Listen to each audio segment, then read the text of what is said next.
नमस्कार, सुप्रभात।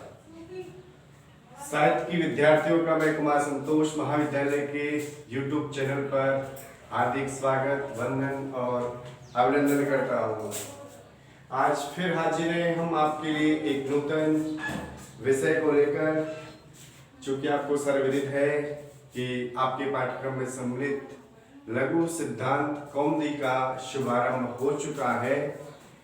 और जब भी हम किसी नूतन या नवीन कार्य का शुभारंभ करते हैं तो साहित्य के अंतर्गत जो परंपरा है मंगलाचरण की, उसी परंपरा का निर्वहन मैं कुमार संतोष करते हुए आज की इस वीडियो की शुरुआत करेंगे। नत्वा सरस्वती देवीं सोऽध्यां पुण्यां करोम्यहम् पाणिनीये प्रवेशाय लघु सिद्धांत कौमुदी। माँ बिना पानी की चरणों की वंदना करने के उपरांत आज की टॉपिक का हम शुभारंभ करते हैं, यानी लघु सिद्धांत कौमुदी, जिसके प्रणेता या प्रवर्तक जो हैं वो हैं आचार्य वरदाचार्य, जिसमें व्याकरण से संबंधित विविध नियमों, उपनियमों और इकाइयों का विस्तार पूर्वक वर्णन किया गया है। और भट्टोजी दीक्षित की रचना सिद्धांत कौमुदी में भी व्याकरण से संबंधित नियमों को जनता के समक्ष सरलतम रूप में प्रस्तुत करने का प्रयास किया गया है। तो जब आप लघु सिद्धांत कौमुदी पढ़ रहे हैं या लघु सिद्धांत कौमुदी में जब आप प्रवेश कर रहे हैं तो आपको संस्कृत व्याकरण के प्रसिद्ध 3 वैयाकरणों के बारे में जानना परम आवश्यक है। तो आज का टॉपिक हमारा यही होगा। मुनित्रय के संदर्भ में हम चर्चा करेंगे कि मुनित्रय के अंतर्गत कौन कौन से वैयाकरण सम्मिलित किए जाते हैं, इनकी रचनाओं के नाम क्या हैं, इनका समय क्या रहा और इनकी क्या देन है हमारे व्याकरण के लिए। क्योंकि आप जान चुके हैं या समझ चुके हैं कि व्याकरण का हमने आपको प्रथम वीडियो में बता दिया व्याकरण किसे कहते हैं। व्याक्रियन्ते व्युत्पादन्ते शब्दानेनिति व्याकरणम, अर्थात जहाँ शब्दों की व्युत्पत्ति का ज्ञान हो उसे हम क्या कहेंगे, व्याकरण कहेंगे। उसे क्या कहेंगे, हम व्याकरण कहेंगे। यानी ऐसा शास्त्र जिसमें शुद्ध लिखने का, शुद्ध बोलने का, शुद्ध पढ़ने का ज्ञान होता हो उसे क्या कहेंगे, हम व्याकरण। तो उसी लघु सिद्धांत कौमुदी के जो आधार स्तंभ हैं 3 प्रसिद्ध वैयाकरण, उनकी हम इस वीडियो में आपसे चर्चा करने वाले हैं। तो प्रथम जो मुनित्रय है उसमें परिगणना अगर किसी की जाती है तो वो है साहित्य जगत के प्रथम वैयाकरण। कौन? महर्षि पाणिनि। प्रसिद्ध मुनित्रय के प्रथम जो मुनि है वो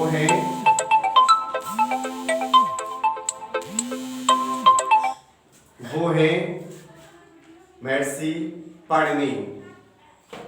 पाणिनि जिनका समय माना जाता है 500 ईसा पूर्व, यानी कि लघु सिद्धांत कौमुदी के रूप में, अष्टाध्यायी के रूप में संस्कृत व्याकरण को एक अद्भुत धरोहर प्रदान करने वाले महर्षि पाणिनि, जिनका समय है जन्म का वो है 500 ईसा पूर्व। इनकी कृति का नाम है अष्टाध्यायी।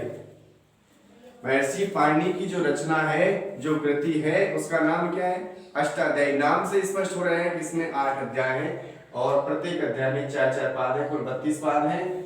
और देखें इसमें 14 माहेश्वर सूत्रों के अतिरिक्त 3978 सूत्र भी हैं। 14 माहेश्वर सूत्र या शिवजालों के अतिरिक्त इसमें क्या है, 3978 सूत्रों का प्रयोग भी किया गया है। देखें अब चर्चा उठती है कि इस प्रकार की अद्भुत प्रखर प्रतिभा का धनी का जन्म कहाँ हुआ। तो इनका जन्म सलातुर में हुआ है। इनकी माता का नाम सुप्रसिद्ध है, दाक्षी है। पिता के बारे में कोई जानकारी उपलब्ध नहीं है, लेकिन माता का नाम दाक्षी है। इनकी जो शिक्षा दीक्षा हुई थी वो तक्षशिला विश्वविद्यालय में इन्होंने अध्यापन का कार्य किया। किसने? उन्होंने, महर्षि पाणिनि ने। अब देखिए सर, अब प्रश्न ये उठता है कि अष्टाध्यायी का शुभारंभ आखिर किससे होता है। शुभारंभ इसका माहेश्वर सूत्रों से होता है, लेकिन प्रथम सूत्र कौन सा है, तो सूत्र का नाम होता है वृद्धिरादेश।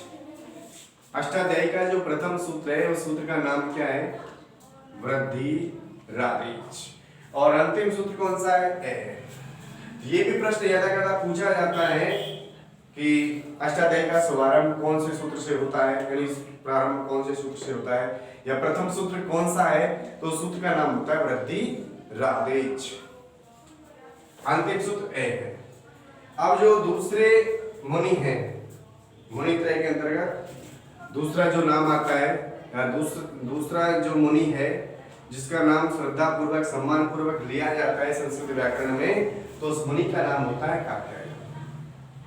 कात्यायन जिनका एक और अपर नाम है, वो नाम है वररुचि। काफी बार क्या कात्यायन को ना दे करके वररुचि का नाम दे दिया जाता है, तो विद्यार्थियों में कुछ क्या हो जाता है, संदेश आस्पद हो जाती है। तो कात्यायन का ही अपर नाम है, ध्यान रखना है आपको, वररुचि। इनका समय सुनिश्चित है 350 ईस्वी पूर्व इनका समय लगभग माना जाता है। किनका? कात्यायन का। इनकी जो रचना है वो व्याकरण जगत में वार्तिक के नाम से विख्यात है। वार्तिक, इनकी रचना किस नाम से विख्यात है? वार्तिक के नाम से विख्यात है। इन्होंने लगभग अष्टाध्याय के 1500 सूत्रों पर 4 से 5000 वार्तिक लिखे, जिनमें से वर्तमान में लगभग 336 वार्तिक इनके आज भी प्रचलित है। किसमें? संस्कृत व्याकरण में। अब प्रश्न जिज्ञासु विद्यार्थियों के मन में ये मन मस्तिष्क में ये उठ रहा होगा कि आखिर वार्तिक कहते किसे? तो आप जान लीजिए या समझ लीजिए, वार्तिक यानी कि पाणिनि की प्रथम रचना थी अष्टाध्यायी। जिस अष्टाध्यायी उसमें व्याकरण से संबंधित विविध नियमों का विस्तार पूर्वक विवेचन किया गया है। तो उन्होंने एक प्रथम रचना थी, इसलिए कुछ कमियों का रहना स्वाभाविक है। तो उन कमियों को दूर करने के लिए आचार्य वररुचि ने क्या किया, कुछ नवीन सूत्रों का सृजन किया, और वो नवीन सूत्र ही क्या कहलाए साहित्य में? वार्तिक कहलाए। ठीक है। वर्तमान में भी लगभग 336 इनके वार्तिक व्याकरण में सम्यक रूप से प्रयोग में लाए जा रहे हैं। अब जो अंतिम मुनि है, मुनि त्रय के जो अंतिम मुनि हैं, उन मुनियों का नाम होता है महर्षि पतंजलि। क्या नाम होता है? महर्षि पतंजलि। मुनि त्रय के अंतिम आधार स्तंभ है महर्षि पतंजलि। इनका समय निश्चित है। महर्षि पतंजलि का समय सुनिश्चित है कि इस प्रकार की अद्भुत प्रतिभा का धनी साहित्य जगत में कब अवतरित हुआ, तो इनका समय लगभग 200 ईसा पूर्व माना जाता है। और इनकी जो रचना है, कृतित्व है, वो इनकी अक्षय कीर्ति का आधार स्तंभ है, और वो संस्कृत व्याकरण की एक अक्षय निधि है, और उस अक्षय निधि का नाम होता है महाभाष्यम।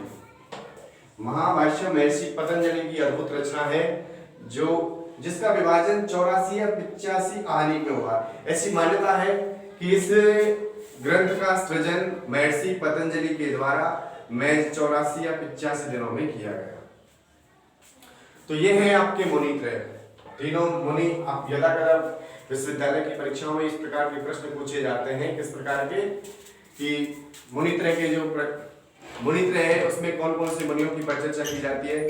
तो आपको नाम याद रखना है, कौन कौन से मुनि हैं। महर्षि पाणिनि, जिनका नाम बड़े ही श्रद्धा और सम्मान के साथ लिया जाता है।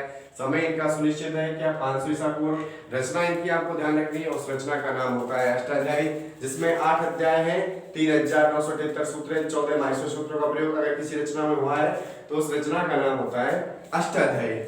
दूसरे जो मुनि है वो कात्यायन है। अपर नाम इनका क्या है? वररुचि है। समय इनका सुनिश्चित है 350 ईसा पूर्व, और रचना इनकी साहित्य में जो प्रचलित है व्याकरण में वो है वार्तिक। और अंतिम जो मुनि है, अंतिम मुनि के रूप में किसी गणना की जाती है तो वो महर्षि पतंजलि है। पाणिनि के अनुसार परंपरा को मानते हैं, और इनका समय भी सुनिश्चित है 200 ईसा पूर्व माना जाता है। और इनकी अक्षय कीर्ति का जो आधार स्तंभ है वो है महाभाष्यम। महाभाष्यम महर्षि पतंजलि की एक अद्भुत रचना है, जो व्याकरण से संबंधित विविध नियमों से उपयुक्त है। इस प्रकार ये आपके क्या है? और मैं आशा उम्मीद करता हूँ आप सभी स्नेही छात्राओं से कि महाविद्यालय के द्वारा YouTube चैनल पर जो जानकारी उपलब्ध आपको कराई जा रही है वो आपके अध्ययन को एक नवीन दिशा और दृष्टि प्रदान करने में सहायक होगी।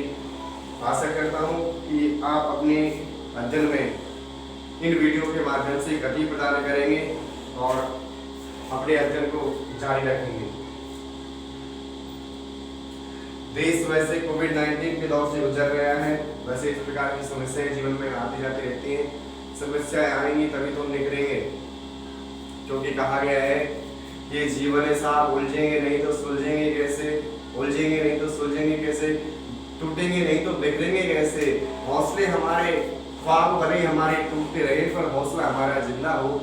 हौसला ऐसा रखो इसलिए छात्रा हो जहाँ मुश्किलें भी शर्मिंदा हो। इन्हीं शब्दों के साथ मैं कुमार संतोष आज की वीडियो से लेता हूँ मेरा जय श्री कृष्ण। स्वस्थ रहो और मस्त रहो और स्वाध्याय से कभी प्रमाद मत करो।